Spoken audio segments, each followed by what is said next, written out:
लूका की इंजील और उसका 21वां बाब जो 38 आयात पर मुश्तमिल है। फिर उसने आंख उठाकर उन दौलतमंदों को देखा जो अपनी नजरों के रुपए हैकल के खजाने में डाल रहे थे, और एक कंगाल बेवा को भी उसमें 2 दमड़ियां डालते देखा। इस पर उसने कहा, मैं तुमसे सच कहता हूं कि इस कंगाल बेवा ने सबसे ज्यादा डाला, क्योंकि उन सब ने तो अपने माल की बहुतात से नजर का चंदा डाला, मगर इसने अपनी नादारी की हालत में जितनी रोजी उसके पास थी सब डाल दी।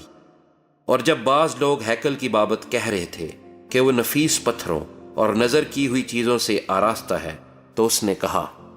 वो दिन आएंगे कि इन चीजों में से जो तुम देखते हो यहां किसी पत्थर पर पत्थर बाकी ना रहेगा जो गिराया ना जाए। उन्होंने उससे पूछा कि ऐ उस्ताद, फिर ये बातें कब होंगी, और जब वो होने को हों उस वक्त का क्या निशान है? उसने कहा, खबरदार, गुमराह ना होना, क्योंकि बहुतेरे मेरे नाम से आएंगे और कहेंगे कि वो मैं ही हूं, और ये भी कि वक्त नजदीक आ पहुंचा है। तुम उनके पीछे ना चले जाना, और जब लड़ाइयों और फसादों की अफवाहें सुनो तो घबरा ना जाना, क्योंकि उनका पहले वाक़या होना जरूर है, लेकिन उस वक्त फौरन खातिमाना होगा। फिर उसने उनसे कहा कि कौम पर कौम और सल्तनत पर सल्तनत चढ़ाई करेगी, और बड़े बड़े भौंचाल आएंगे, और जा बजा काल और मरी पड़ेगी, और आसमान पर बड़ी बड़ी दहशतनाक बातें और निशानियां जाहिर होंगी। लेकिन इन सब बातों से पहले वो मेरे नाम के सबब से तुम्हें पकड़ेंगे और सताएंगे, और इबादत खानों की अदालत के हवाले करेंगे, और कैद खानों में डलवाएंगे, और बादशाहों और हाकिमों के सामने हाजिर करेंगे, और ये तुम्हारा गवाही देने का मौका होगा। बस अपने दिल में ठान रखो कि हम पहले से फिक्र ना करेंगे कि क्या जवाब दें, क्योंकि मैं तुम्हें ऐसी ज़बान और हिकमत दूंगा कि तुम्हारे किसी मुखालिफ को सामना करने या खिलाफ कहने का मकदूर ना होगा। और तुम्हें माँ बाप और भाई और रिश्तेदार और दोस्त भी पकड़वाएंगे, बल्कि वह तुम में से बाज को मरवा डालेंगे, और मेरे नाम के सबब से सब लोग तुमसे दावत रखेंगे, लेकिन तुम्हारे सर का एक बाल भी बीका ना होगा। अपने सब्र से तुम अपनी जानें बचाए रखोगे। फिर जब तुम यरूशलेम को फौजों से घिरा हुआ देखो तो जान लेना कि उसका उजड़ जाना नजदीक है। उस वक्त जो यहूदिया में हों पहाड़ों पर भाग जाएं, और जो यरूशलेम के अंदर हों बाहर निकल जाएं, और जो देहात में हों शहर में ना जाएं, क्योंकि ये इंतकाम के दिन होंगे जिनमें सब बातें जो लिखी हैं पूरी हो जाएंगी। उन पर अफसोस है जो उन दिनों में हामिला हों और जो दूध पिलाती हों, क्योंकि मुल्क में बड़ी मुसीबत और इस कौम पर गजब होगा, और वो तलवार का लुकमा हो जाएंगे और असीर होकर सब कौमों में पहुंचाए जाएंगे। और जब तक कौमों की मयाद पूरी ना हो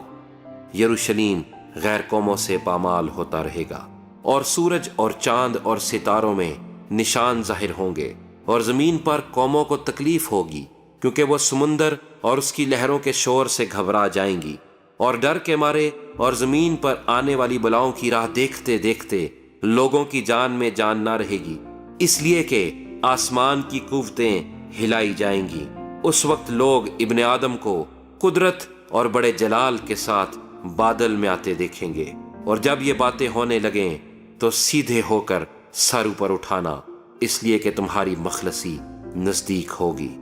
और उसने उनसे एक तमसील कही कि अंजीर के दरख्त और सब दरख्तों को देखो, जो ही उनमें कौंपने लगती हैं तुम देखकर आप ही जान लेते हो कि अब गर्मी नजदीक है। इसी तरह जब तुम इन बातों को होते देखो तो जान लो कि खुदा की बादशाही नजदीक है। मैं तुमसे सच कहता हूं कि जब तक ये सब बातें हो ना लें ये नस्ल हरगिज तमाम ना होगी। आसमान और जमीन टल जाएंगे, लेकिन मेरी बातें हरगिज ना टलेंगी। बस खबरदार रहो, ऐसा ना हो कि तुम्हारे दिल खुमार और नशेबाजी और इस जिंदगी की फिक्रों से सुस्त हो जाएं, और वो दिन तुम पर फंदे की तरह नागहां आ पड़े, क्योंकि जितने लोग तमाम रुए जमीन पर मौजूद होंगे उन सब पर वो इसी तरह आ पड़ेगा। बस हर वक्त जागते और दुआ करते रहो, ताकि तुमको इन सब होने वाली बातों से बचने और इब्ने आदम के हजूर खड़े होने का मकदूर हो। اور وہ ہر روز ہیکل میں تعلیم دیتا تھا